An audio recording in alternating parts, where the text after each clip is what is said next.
Los egipcios practicaban complejos rituales funerarios con los que pretendían garantizar el descanso eterno. La momificación era parte fundamental del proceso, pues el cuerpo mortal debía ser dignamente presentado ante Osiris.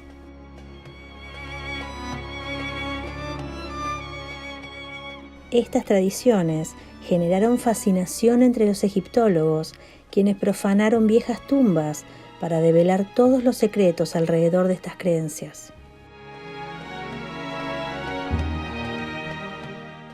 Pero el conocimiento tuvo un costo muy caro, pues las leyendas dicen que desataron viejas maldiciones que pretendían garantizar la posteridad de los sepultados. Estas se basan en que cualquier persona que moleste la tumba de un faraón del antiguo Egipto cae en una maldición por la que morirá en poco tiempo. Existía la creencia de que las tumbas de los faraones tenían maldiciones escritas en ellas o en sus alrededores, advirtiendo a aquellos que las leyeran para que no entrasen. La maldición asociada al descubrimiento de la tumba del faraón de la dinastía Tutankamón es la más famosa en la cultura occidental. Muchos autores, incluido el propio descubridor de la tumba, Howard Carter, niegan que hubiese una maldición escrita, pero algunos investigadores del caso aseguran que Carter encontró en la antecámara un ostracón de arcilla o un sello en la pared cuya inscripción decía: «La muerte golpeará con su miedo a aquel que turbe el reposo del faraón».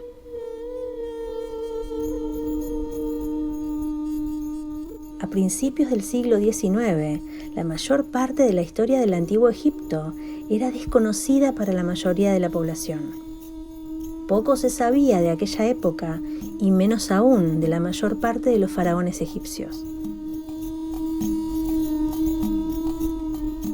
Walter Bryan Emery figura entre los egiptólogos más reconocidos de todos los tiempos, pero realmente quedó grabado en la historia con su trágica muerte en 1971.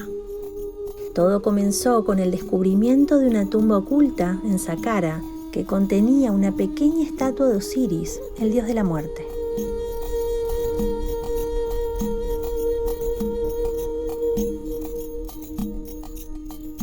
El investigador llevó el preciado objeto a su casa provisional en la excavación mientras tomaba un baño, pero la tranquilidad fue interrumpida cuando el asistente, Ali Al-Kuli, escuchó un ruido extraño, llamó sin recibir respuesta y finalmente ingresó para un horrible descubrimiento. Emery se sujetaba del lavabo. Le pregunté si estaba enfermo, pero no contestó. Se quedó ahí paralizado. Lo tomé por los hombros y lo arrastré al sillón. Luego corrí el teléfono. Murió unas horas después sin decir palabra alguna. Por su parte, el periódico egipcio Al-Aram escribió que esta extraña ocurrencia nos hace pensar que la legendaria maldición de los faraones ha sido reactivada. Hace algunos años, el antiguo ministro de Antigüedades egipcias, Zahi Hawass, contó la historia de un niño egipcio que quería conocerlo para hablar sobre momias, jeroglíficos y maldiciones. Solo unos días después, el egiptólogo descubrió que el pequeño había sufrido una extraña enfermedad que fue milagrosamente curada cuando visitó el Museo del Cairo. El padre me dijo que mientras miraba los ojos de la momia de Amosis, el gran faraón que expulsó a los hicsos de Egipto, su hijo empezó a gritar y cayó al suelo en estado de histeria. Cuando se recuperó, estaba claro que había sido curado. Desde entonces, leía cuanto pudiera sobre el antiguo Egipto. El Museo de Manchester vivió uno de los grandes misterios de los últimos años. Una pequeña estatua de Nebsanu que giraba lentamente en el transcurso del día para luego permanecer inmóvil durante la noche. El suceso se viralizó cuando las grabaciones de seguridad llegaron a Internet, desatando toda clase de teorías, pero casi todas coincidían en que el objeto había sido poseído por el espíritu errante del propio Nebsanu. La magia terminó con el programa británico Mystery Map, cuyos estudios encontraron una ligera, casi imperceptible vibración provocada por el tráfico de los visitantes diarios. ¿Y por qué era la única en moverse? Porque la gran mayoría de las estatuas egipcias tienen bases planas, pero la escultura de Nebsanu es convexa y más susceptible a las vibraciones. En el 2007, un joven alemán, cuyo nombre nunca fue revelado por las autoridades, viajó a Egipto para regresar una pieza aparentemente maldita. La historia comenzó unos años antes, cuando su padrastro ingresó en el Valle de los Reyes y tomó un objeto cualquiera como recuerdo de su viaje. Cuando volvió a Europa, el ladrón fue aquejado por una extraña fatiga, fiebre, parálisis y finalmente la muerte. La familia concluyó que el hombre continuaría sufriendo aún después de muerto y determinó que la única forma de terminar con sus males sería regresando el objeto a su lugar de origen.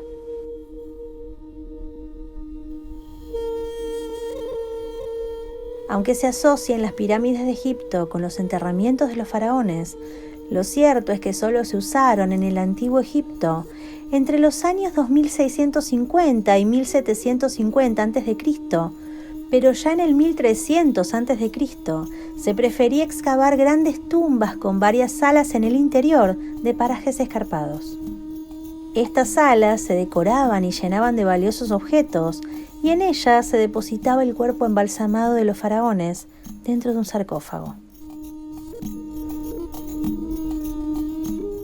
Los estudiosos coinciden en que la egiptología moderna comenzó con la apertura de la tumba de Tutankamón en 1923. Sin embargo, este hallazgo también generó una leyenda que continúa hasta nuestros días: la maldición del faraón. Se dice que todo comenzó cuando Howard Carter empleó un canario como guía, pero este fue devorado por una cobra en las inmediaciones del sepulcro. La tumba de Tutankamón de la dinastía 18ª permaneció oculta e intacta durante más de 3.000 años.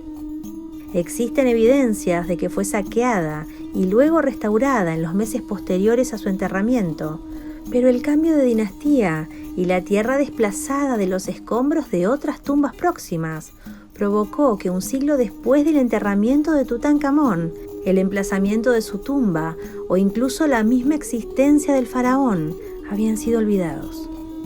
Los ladrones incluso llegaron a construir algunas cabañas encima de la tumba sin sospechar de su existencia.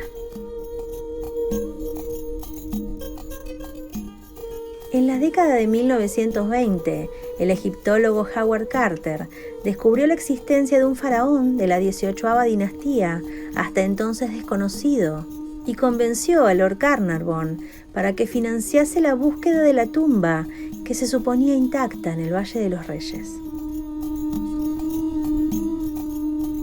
El 4 de noviembre de 1922 se descubrieron los escalones que descendían hasta una puerta que aún mantenía los sellos originales.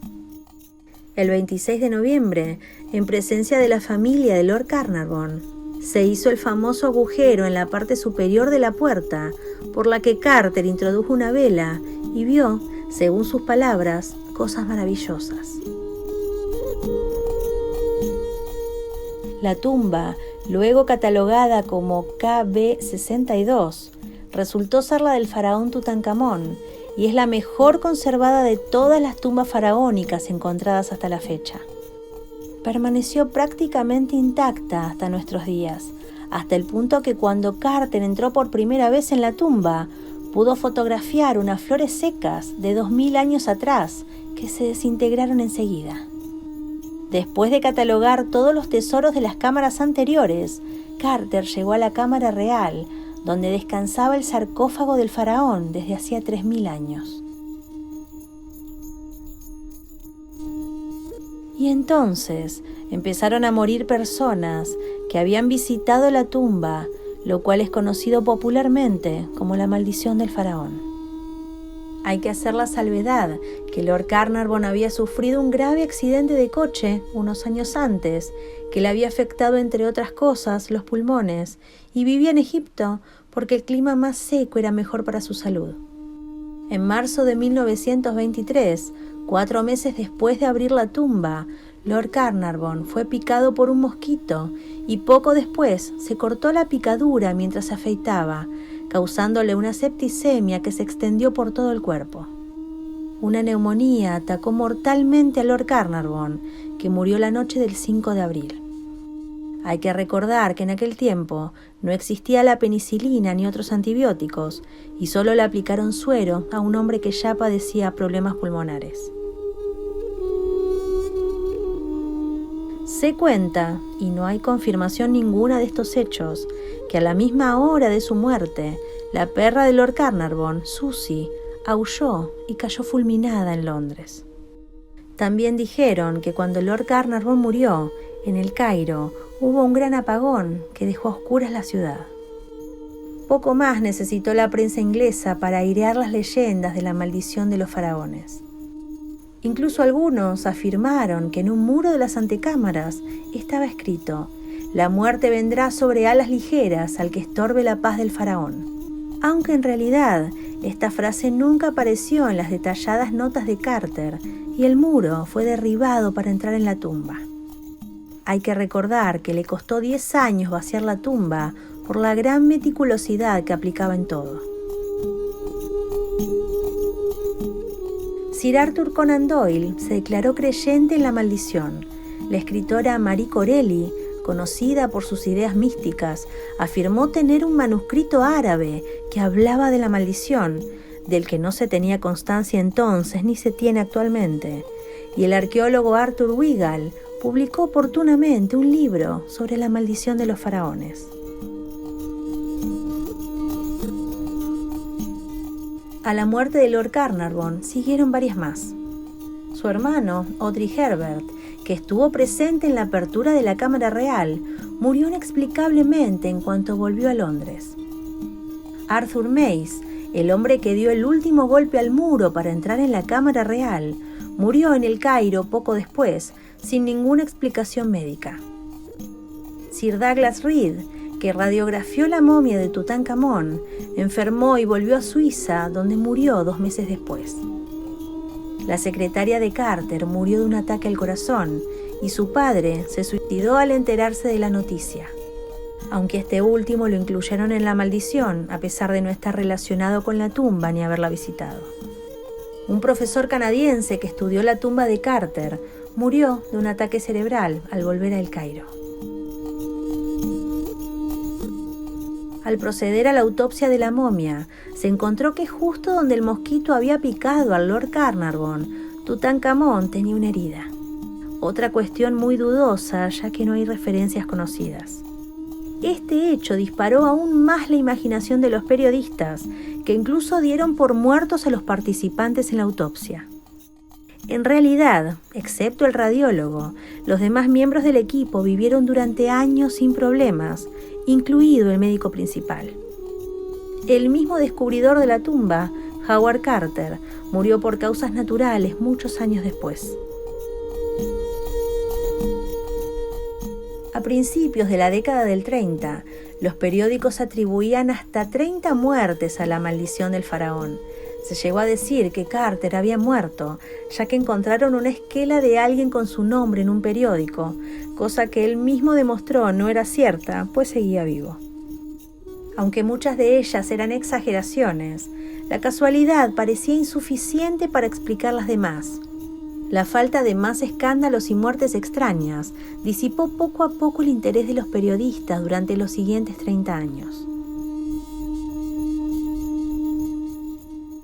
En las décadas de 1960 y 1970, las piezas del Museo Egipcio de El Cairo se trasladaron a varias exposiciones temporales organizadas en museos europeos. Los directores del museo de entonces murieron poco después de aprobar los traslados, y los periódicos ingleses también extendieron la maldición sobre algunos accidentes menores que sufrieron los tripulantes del avión que llevó las piezas a Londres. La última víctima atribuida a la maldición fue Ian McShane, ya que poco antes de comenzar la filmación de la película de 1980, La maldición de Tutankamón, protagonizada por Raymond Barr, en donde participaba en un papel secundario, su coche se salió de la carretera y se rompió gravemente una de las piernas, debiendo ser reemplazado en la película. La explicación más común a la maldición de los faraones es que fue una creación de la prensa sensacionalista de la época. Un estudio mostró que de las 58 personas que estuvieron presentes cuando la tumba y el sarcófago de Tutankamón fueron abiertos, solo 8 murieron en los siguientes 12 años. Todos los demás vivieron más tiempo, incluyendo al propio Howard Carter, que murió en 1939. El médico que hizo la autopsia a la momia de Tutankamón vivió hasta los 75 años. Algunos han especulado con que un hongo mortal podía haber crecido en las tumbas cerradas y haber sido liberado cuando se abrieron. Arthur Conan Doyle, autor de las novelas detectivescas de Sherlock Holmes, fomentó esta idea y especuló con que el moho tóxico había sido puesto deliberadamente en las tumbas para castigar a los ladrones. Aunque no hay pruebas de que tales patógenos fuesen responsables de la muerte de Lord Carnarvon, y recordemos que en esa época se moría de cualquier infección al no tener antibióticos, tampoco hay duda de que sustancias peligrosas pueden acumularse en tumbas antiguas. Estudios recientes de antiguas tumbas egipcias abiertas en la actualidad, que no han estado expuestas a los contaminantes modernos, hallaron bacterias patógenas de los géneros Staphylococcus y Pseudomonas. Además, las tumbas recién abiertas se convierten a menudo en refugio para los murciélagos, cuyo guano puede transmitir la histoplasmosis.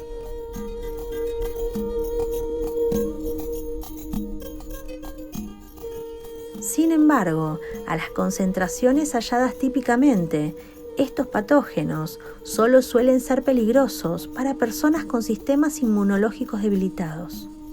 Las muestras de aire tomadas del interior de un sarcófago sellado mediante un agujero perforado tenían altos niveles de amoníaco, formaldehído y ácido sulfídrico, que, si bien son gases tóxicos, también resultan fáciles de detectar en concentraciones peligrosas por su fuerte olor.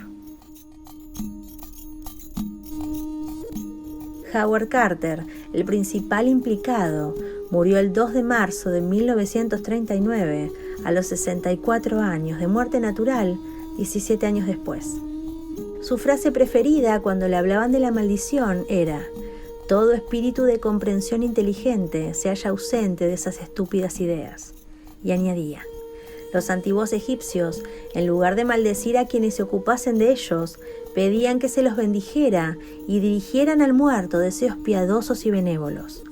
Estas historias de maldiciones son una degeneración actualizada de las trasnochadas leyendas de fantasmas.